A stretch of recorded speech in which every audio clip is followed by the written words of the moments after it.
Sebagian orang mengatakan ya, bukankah dunia dan akhirat 50-50? Oh, ini kok berat? Ya iya, kita juga harus belajar dunia. Iya.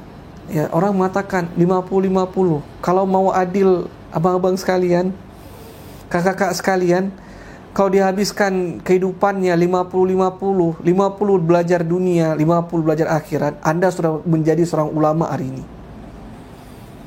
Coba bayangkan ya, 50 belajar dunia, 50. Adil nih, harus adil. 5 jam Anda kuliah, 5 jam Anda harus belajar ilmu agama. Anda sudah jadi ulama. Ucapan ini adalah hal yang gak pernah dijalankan. Itu hanya ucapan yang mau mengatakan, iya kita kan dunia juga harus ada. Iya dunia juga harus ada. Tapi ini adil aja nih. Ini adil aja. Kalau dikerjakan betul-betul, Anda udah jadi seorang ulama. Tapi faktanya bagaimana? Kita hanya menyisakan 1%, 2%, 3% dari kehidupan kita untuk akhirat kita. Nah, orang bilang agama ini kan yang penting niatnya. Yang penting saya udah sholat, ya saya sudah puasa. Abang-abang sekalian, kakak-kakak, ya benarkah itu yang Allah inginkan? Betulkah itu yang Allah Subhanahu wa taala perintahkan?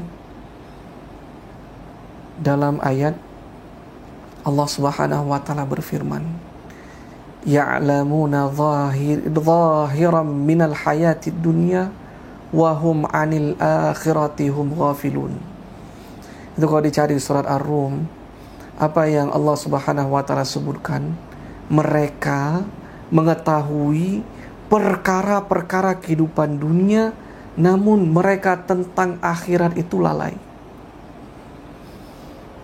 Apa ini para dewan dokter sekalian? Peringatan Allah, siapa yang tahu perkara dunia, sak-sak dalamnya, perkara-perkara yang kecil sekali. Satu urat ini dia tahu, tapi perkara akhiratnya dia tidak tahu. Allah memperingati hal tersebut. Hati-hati. Ya, mereka mengetahui perkara dunia, tapi terhadap akhirat mereka itu lalai dari Allah Subhanahu wa taala. Ini kalau dicari makna ayat ini, rata-rata para ulama itu menyebutkan celaan Allah, peringatan Allah. Mereka yang lalai dengan ilmu dunia tapi tidak mau menuntut ilmu akhirat.